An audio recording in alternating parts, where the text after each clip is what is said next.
Everyone wants to change, everyone wants to grow.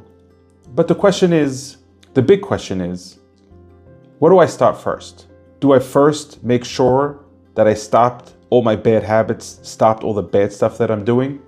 Or do I just start doing whatever good stuff I can? Self-help gurus, they always teach us, stop scrolling, stop snoozing, stop sugar, stop processed foods. But the truth of the matter is, you don't win by stopping. You win by starting. You see, if you're at war, you don't win by retreating. You win by advancing. At the Seder, it starts with Kadesh, and then it says Urchatz. Why is it in that order? Kadesh should be after Urchatz. First Urchatz, first wash your hands. Like your mom says, before you eat the meal, before you eat supper, wash your hands first. First Urchatz, and then Kadesh. But the Seder here is teaching us something a little bit radical than what we're used to, is that when it comes to growth, the right Seder, the right order is just first Kadesh. Just first start the spirituality. Start stepping forward. Start, even though you might be messy, just make sure you just get it started. Because if you're waiting till you're perfect, you'll never start. And that's what it means. First Kadesh, and then Urchatz, then get clean. This is like James Clear taught, that you don't wait till you have confidence to go to the gym. When you go to the gym, then you'll get your confidence. So the same thing is true about serving God and any other growth. You don't start by stopping the bad stuff. You just start doing the good. Why is it like that?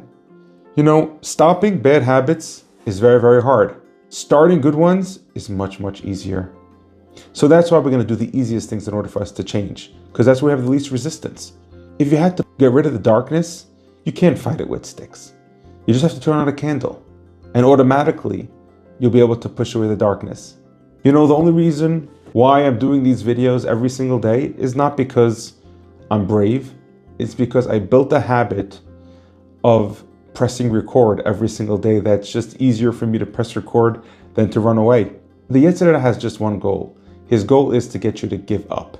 How does he get you to give up, the Yetzer? He wants to get you into this despair after you do sin. He wants you to feel down, because when you're down, you're not doing. When you're down, you're not performing. The Choseh from Lublin would say that the way of the Yetzer is that once you're down, after you did sin, it's like somebody's on a diet, he eats a cookie, he says, once I ate the cookie, I might as well just eat the whole cheesecake. I might as well just eat the whole bakery. So once a person does sin, he says, you know what? I might as well have the whole full buffet of Olam Hazeh, not just the hors d'oeuvre that he got me to eat. And then he says, you know what? The whole Olam Haba thing is probably overrated. That's the way the Yetzer works. He knows that the joy is not in the mitzvah, is not just an extra credit. It's your only tool to stay clear from any other sin. So we need to build spiritual momentum. We need to start learning. We need to start praying. We need to start doing kindness. And once we start serving Hashem with joy, even if you're a little bit messy, Hashem says, you know what? You did your part. Kadshenu b'mitzvotecha. We first sanctify ourselves with Hashem's mitzvot, and then Hashem is taheli benu lo'avdecha be'emet. And then Hashem is going to purify the hearts to serve Him in truth. Because the Yetzer knows, sad Jews sin more. And joy is the tool that he can't fight. We find this also by Yaakov blessing his grandsons, Menashe and Ephraim, how Yosef said to his father, you got the hands wrong. Put your right hand on Menashe and your left hand on Ephraim. And Yaakov said, no, my right hand is going to go on Ephraim. What was this debate? You see, Yosef was what he understood from King David HaMelech, who he says, Sur mera va'aseh tov. First you got to stop doing the bad, and then you could start doing the good. So he said, you know what? Menashe is the name of Nashani, which means to forget the past. Get rid of the past. Ephraim is the name of Hifrani, which means to be fruitful. He says, if I want to be fruitful, first I have to get rid of the past. First I have to stop the bad.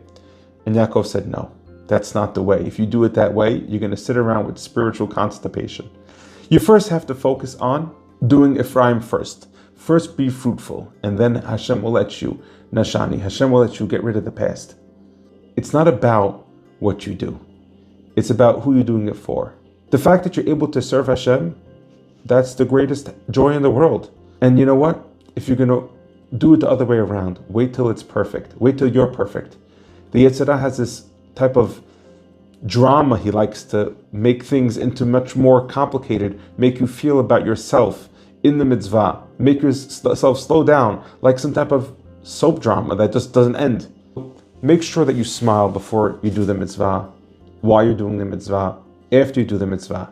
Not because you're perfect, but because you're a Jew and you have a chance to serve Hashem, who's so great. Start with one holy habit. That's how you leave Mitzrayim, and that's how you move forward, one joyful mitzvah at a time.